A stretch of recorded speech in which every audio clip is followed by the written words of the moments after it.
Hello mga ka-viewers. Ito na po oh. Ito na yung ano ba yun? Yung coconut na biniyak-biyak ko kanina.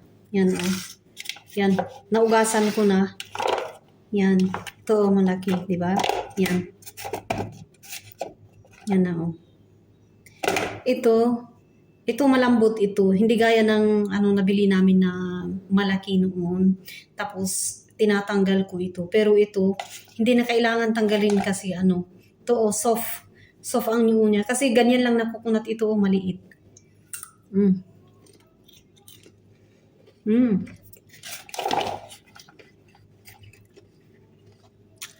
Ang sarap, di ba? Yan. Ganyan. Kasi pagkatapos nilang kumain ng anak ko, galing school, mag-aaras sila ng bunchos daw. Kahit anong ilibigay sa kanila, chocolate o biscuit.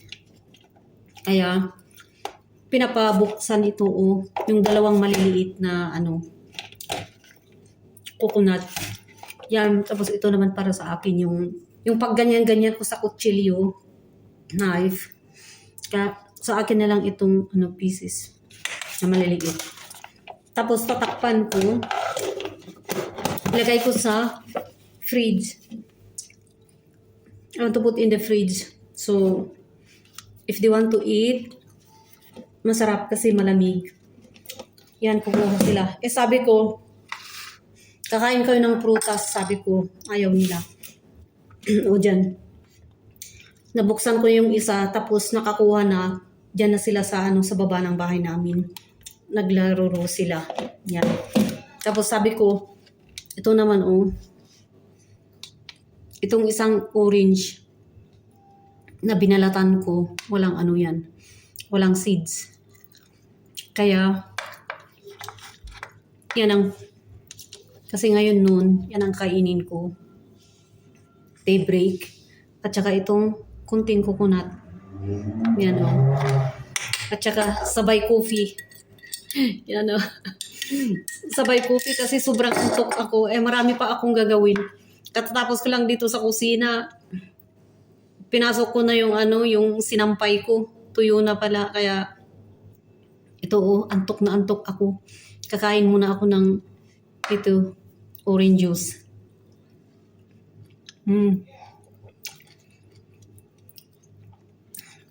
Sweet in balance ang niya. Pagkatapos itong maliliit na pieces na coconut, yan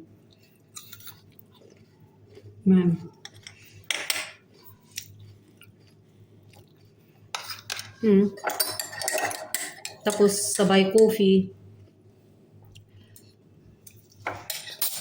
Yan.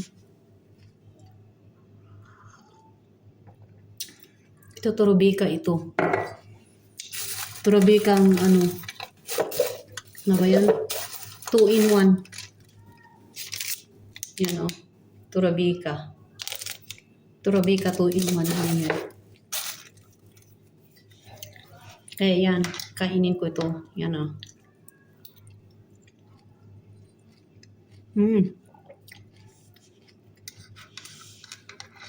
Yan, masarap. Kasi ito maraming benepisyo ito Kahapon, yung tubig niya, sobrang sarap. Talagang natural na coconut, niya, yung water. Yan.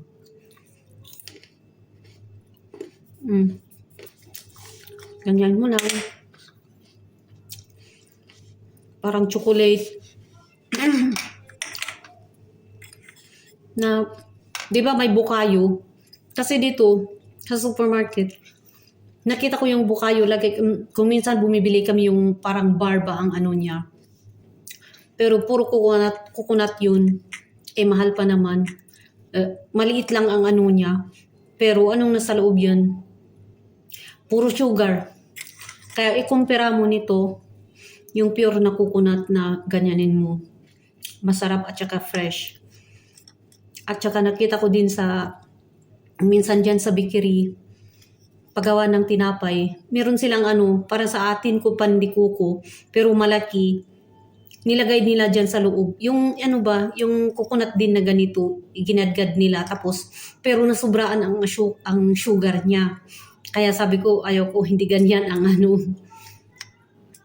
Kasi, sobra ang pagkalagay nila ng sugar. Kaya, ito na lang. Fresco.